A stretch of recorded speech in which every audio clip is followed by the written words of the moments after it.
খেজুর রস আজ আমাদের খেতেই হবে, মন্ত্রের সাধন কিংবা শরীর পাতন।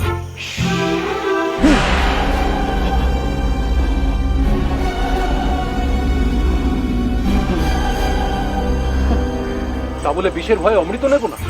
ঠিক, আমরা অমৃতের পুত্র, আমাদের তো বিষের ভয় করলে চলবে না। আমরা সাপ তাড়ানোর জন্য লাঠি সোটা নিয়ে আসি। হ্যাঁ হ্যাঁ, দেখো, ওদের কান নেই কিন্তু চোখ আছে। লাঠি দিয়ে ভয় দেখালে ওরা ওরা পালিয়ে যায়। হ্যাঁ, চলো আমরা লাঠি নিয়ে আসি। চলো চলো চলো চলো চলো চলো চলো।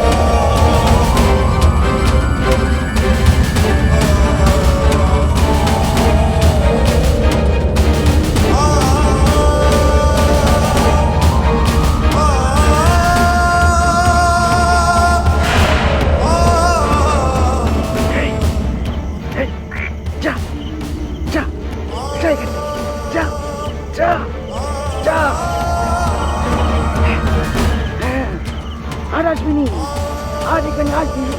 যা যা।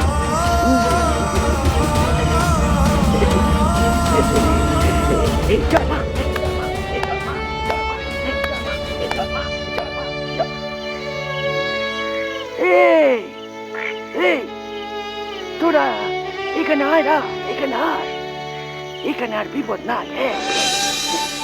চল চল চল চল চল চল চল।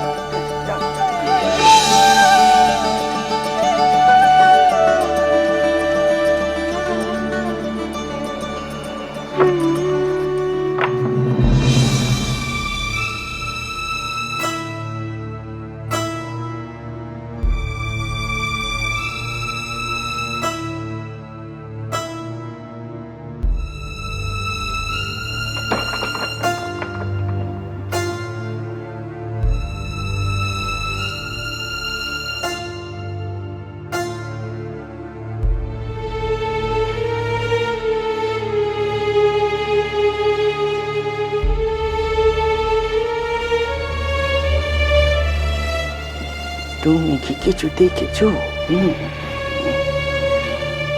দেখেছি ঠাকুর। কি দেখেছো? এই দেখলুম যে যে মানুষটারে পাশ ফিরিয়ে শুয়ে দেওয়ার জন্য অন্য একটা লোকের দরকার হয়, সে কি করে ওই এতগুলো সিঁড়ি দিয়ে নিচে নেমে অন্ধকারে শীতের রেতে বাগানের দিকে ছুটে চলে যায়। তবে গিরিশে যা বলেছে ওর কথাই ঠিক ঠাকুর। এসব যা করছেন সব আপনার নীলে, তাই না? না হলে এই শরীর নিয়ে কি করে এতখানি পথ আপনি খেলেন বলেন তো? কি জানো, ওই লরেনরা ছেলে মানুষ, ওই চিড়েনের রস খাওয়ার ইচ্ছে হয়েছে, কিন্তু ওরা তো আর জানেনি যে খেজুর গাছের নিচে কি বিষাক্ত প্রাণী ওদের জন্য উদ পেতেছিল। না, ওরা তা জানেনি। একশো বলে তাদের গায়ে সব বিষ ঢেলে দিত। আমি বলেছি, বলেছি যেন তারা এখানে আর না আসে। আমি বলেছি। আপনি ঘরে বসে জানতে পারলেন ঠাকুর ওই ওখানে বিষাক্ত সাপ আছে, তাই আপনি দাঁড়িয়ে এলেন আর নিজের গলার বিষ তাড়াতে পারছেন না? এ আপনার কোন ছল ঠাকুর?